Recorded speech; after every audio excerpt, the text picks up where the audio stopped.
Thank you very much. And welcome to Cats and Dogs here on Press TV with me, Lembit, where we begin with a look at a country that's had more than its fair share of party time in Parliament. Oh yes, in the UK, people are already struggling to pay their bills and mortgages. This once great nation is even having to cut back on the weekly food shop. Many families are already worried about what this winter and next year will bring. We've even had 4 Tory chancellors in just 4 months because we can't seem to afford the good chancellors anymore, just the disposable ones. But don't worry, things are not all doom and gloom. In the portals of Parliament itself, things look like they're doing absolutely fine. Oh yes, the servants of the people appear to be keeping calm and carrying on. And what a carry-on it is! An investigation published by the Daily Star has revealed that over £265,000 was spent in Parliament's canteens and bars on over 48,000 purchases from April 2021 to the end of March this year.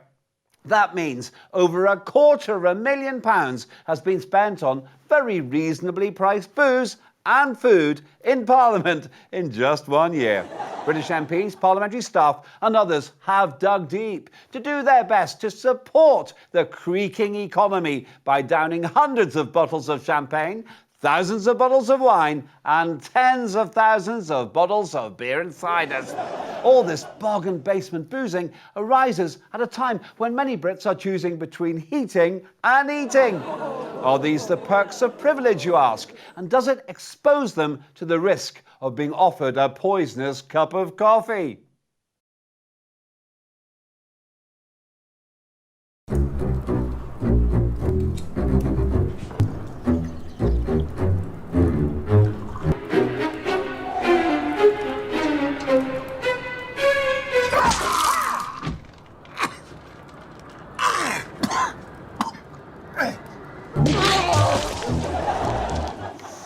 When he bought that coffee, I just hope he kept the receipt. Who can enlighten us about the ins and outs of insider imbibing in the House of Commons? Ladies and gentlemen, please welcome none other than the Speaker of the House of Commons himself, Sir Lindsay Harvey Hoyle MP. Mr. Speaker, welcome to Cats and Dogs. That's an interesting name for a bar. What is? Cats and Dogs. It's not a bar, it's a television programme. Oh, that's a bit disappointing. Well, anyway, Sir Lindsay, over the past year or so, British taxpayers have paid out a lot of money to their MPs, and their MPs seem to have paid out a lot of money on alcohol. Why are MPs so thirsty? Because they come to work thirsty. Why do they come to work thirsty? Have you seen the prices they have to pay before they get to work? Yeah, but why do politicians spend so much cash in the bars day after day? Yesterday's drinks do not remove today's thirst. Could British taxpayers' money be better spent in other ways? We're in a cost of living crisis. Prices are going up, inflation going up, winter is coming. MPs are under a lot of pressure. Why shouldn't they have a few drinks when they get to work? It's just that it seems to some people that it's one rule for the general public and another rule for the ruling classes. I mean, a lot of ordinary people are choosing between heating and eating. So what? Not so long ago, only aristocracy and the royal family had food. Is that true? Not really, but the poor certainly didn't hang around Parliament moaning about being cold and hungry all the time. Why not? Because we used to send them away in the army. That was the good old days. OK, so why not invite the public to come and eat in Parliament's restaurants? No can do, I'm afraid. Why can't you do that? Having the riffraff in here would just make MPs even more depressed. I mean, it's bad enough having to go past all those poor people on the way to work. It would ruin everything. Well, why would it ruin everything? What's the point of getting elected to Parliament if you can't get away from the public? Well, you see, some say it's time to raise alcohol prices in Parliament. What do you think? No way. Why not? If it wasn't so cheap to drink here, it would be much harder to get people to be Prime Minister or Chancellor. Is that any way to run an advanced and progressive country? No, but we're not talking about an advanced and progressive country. We're talking about Britain. Any last words for those who can't afford their daily bread? Well, yes. To quote a great French woman, let them eat cake. I don't think that ended very well for her, actually. But, Mr. Speaker, thank you very much. Back in the real world, while the UK is already battling decades-high inflation, the Tory government seems determined to introduce big tax increases and interest rates rises that will stifle business and impoverish millions of people. But hey, let's look on the bright side.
And let's look at some possible headlines amid skyrocketing prices. New government research reveals empty plates save money on washing up liquid.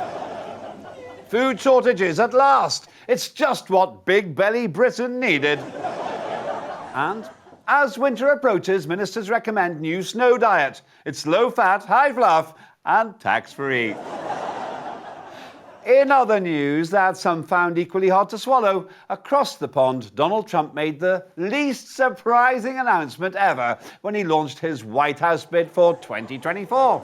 Before this totally predictable statement, he'd been busy mounting persistent attacks on the integrity of US voting since his 2020 election defeat. Are you ready for this? Lights, camera, Trump! In order to make America great and glorious again, I am tonight announcing my candidacy for President of the United States. Now, throughout the speech, Trump made clear that he wants his campaign to be seen by Republicans as a sacrificial personal undertaking. However, Don's decision does raise what you might call a minor legal question. How can he run for president in 2024 if he won the last election in 2020? Because that would mean he is now already in his second term, and therefore he can't stand again because a third term would be totally unconstitutional. Well, leaving aside that little tiny detail, Trump is clearly back, and so are the fact checkers. Yet it might be admitted he's sharing some rather tricky home truths. Check this out. But now we are a nation in decline. We are a failing nation. For millions of Americans, the past 2 years under Joe Biden have been a time of pain, hardship, anxiety, and despair. As we speak, inflation is the highest in over 50 years. Gas prices have reached the highest levels in history and expect them to go much higher. Now we have a president who falls asleep at global conferences, was held in contempt by the British Parliament over Afghanistan. Thanks to the words of wisdom, he said thank you to the wrong country for inviting him to a major summit on the environment of all things. They fly for days to get there, and then he calls the country a name that was actually a country on another continent. Actually, it's quite hard to argue with those points, isn't it? Anyway, Trump's third presidential bid coincides with what happened at the end of his first presidential term, when he was being investigated for his activities before and during the January 2021 attack on the US Capitol and apparently his retention of classified documents at his Mar-a-Lago estate after he left office. We don't know his detailed agenda either for making America great again, this time round, except for one thing. It's going to be a beautiful thing, so beautiful, except for Mike Pence. He's a bad man, very, very bad.